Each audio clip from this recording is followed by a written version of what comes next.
prepare Hyderabadi chicken biryani, we have taken around 1.5 kg of chicken.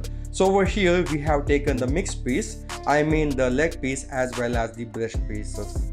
And now the next step is to prepare the biryani masala powder. So let's see how to prepare the biryani masala powder at home. So first we require 4 piece cinnamon, 8 cloves, 4 cardamom, 1 black cardamom, 2 star anise, quarter nutmeg, 3 to 4 bay leaves, and here goes 1 teaspoon of jeera. Here goes 1 teaspoon of song, or what we call fennel seeds, quarter teaspoon of black peppercorns.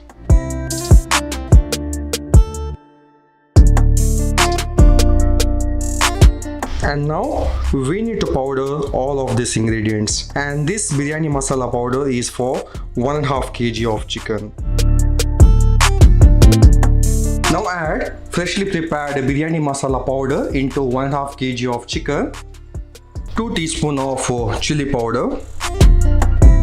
Here goes 1 teaspoon of coriander powder, half teaspoon of turmeric powder, 6 slit green chilies. And now here goes salt as per the requirement. Now here goes handful of finely chopped mint leaves, handful of finely chopped coriander leaves. And now here goes 3 full teaspoon of ginger garlic paste. And now here goes 1 handful of fried onions. Here we have already fried and kept aside the onions. And now here goes lime juice of 1 lime. And now here goes 2 teaspoon of ghee. And now here goes 3 teaspoon of oil. And now here goes 1 cup of fresh homemade curd. Wow, look at the thickness of the curd, folks. This is freshly prepared homemade curd by mama. And now we need to mix all the ingredients nice and thoroughly.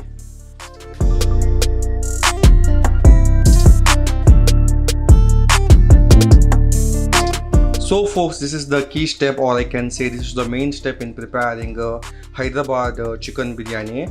Almost 70% of the Hyderabad chicken biryani is involved in preparing the marination. As you can see over here, there is a bunch of ingredients involved over here.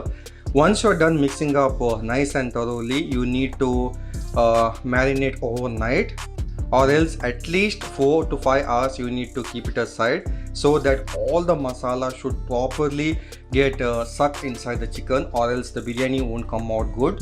So folks, as you can see over here, all the ingredients are well marinated. And now before leaving it to marinate overnight, we are going to add 3 to 4 tablespoons of oil. So over here we are using the oil which we fried the onions. So this gives the nice flavor and aroma to the chicken. So folks, it's the next day, and as you can see over here, I guess the chicken has been well marinated throughout the night. And yeah folks, let's keep the chicken aside, and now let's prepare the rice.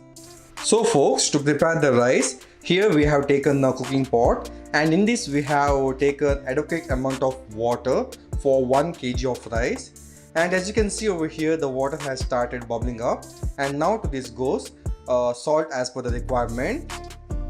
Here goes the whole garam masala, and now to this goes little oil, and here goes lime juice extracted from 1 lime.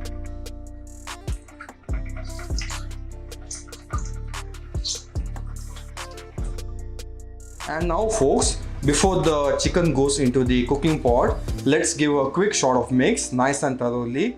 Let all the settled down masala get properly indulged with the chicken. And now let's transfer it to the cooking pot.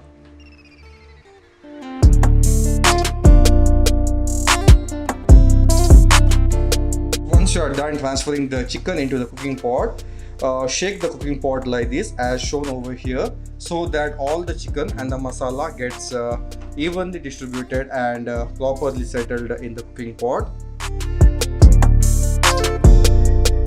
Transfer the basmati rice into the boiling water.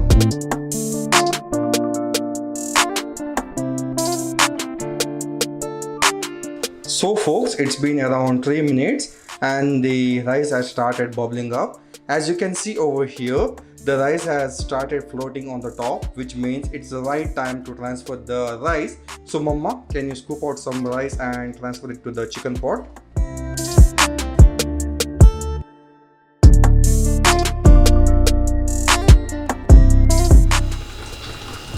And now folks, here goes the one more scoop of rice into the cooking pot. So folks, so far we have just transferred 50% of the rice, and the rest 50% of the rice is in the cooking pot. So over here the rice is just cooked 30%. Why we are doing like this is because we want the rice to get transferred at the different temperatures. Still the rice cooking pot is on medium flame, and this Hyderabadi biryani is like a layered biryani. So this is the first layer, and now to this goes 1 tablespoon of ghee, and now here goes keva water, and now here goes the rose water,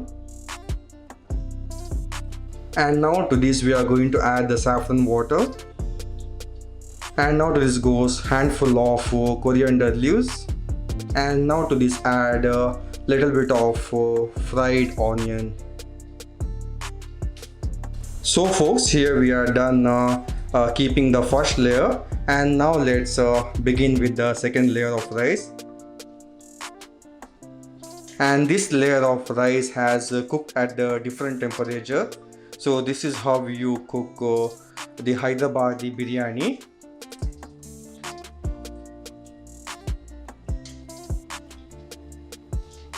Compared to first layer of rice, the second layer of rice has cooked well. I mean, it has turned out a bit fluffy. And now let's repeat the same process. Now folks, put on the lid and on high flame, let it cook for 5 minutes. Meanwhile, when the biryani is getting cooked on the high flame, let's prepare for the dum. So place the tawa, let the tawa get heated up. So folks, it's been around 5 minutes, and now let's switch off the flame, and now let's transfer the biryani on the tawa. And now folks, here we are going to wrap the cooking pot with the cloth. Here we are wrapping the cooking pot with the cloth. It's nothing but dum biryani means we are cooking the biryani with the steam trapped inside the cooking pot. So to trap that steam inside the cooking pot, we are covering it with the cloth. So folks, it's been around 30 minutes, and now let's switch off the flame, and now let's unwrap the biryani. Oh ho ho ho ho. Oh ho ho ho ho. Look at this biryani folks. Wow. It looks very colorful and it looks delicious. And check it out. Oh, the leg piece. Literally, I started drooling out over here. The chicken has been well cooked, and yeah, the meat is coming off from the bone, which means the chicken has been cooked well. And also look at the rice. The rice has been swollen up, and wow folks.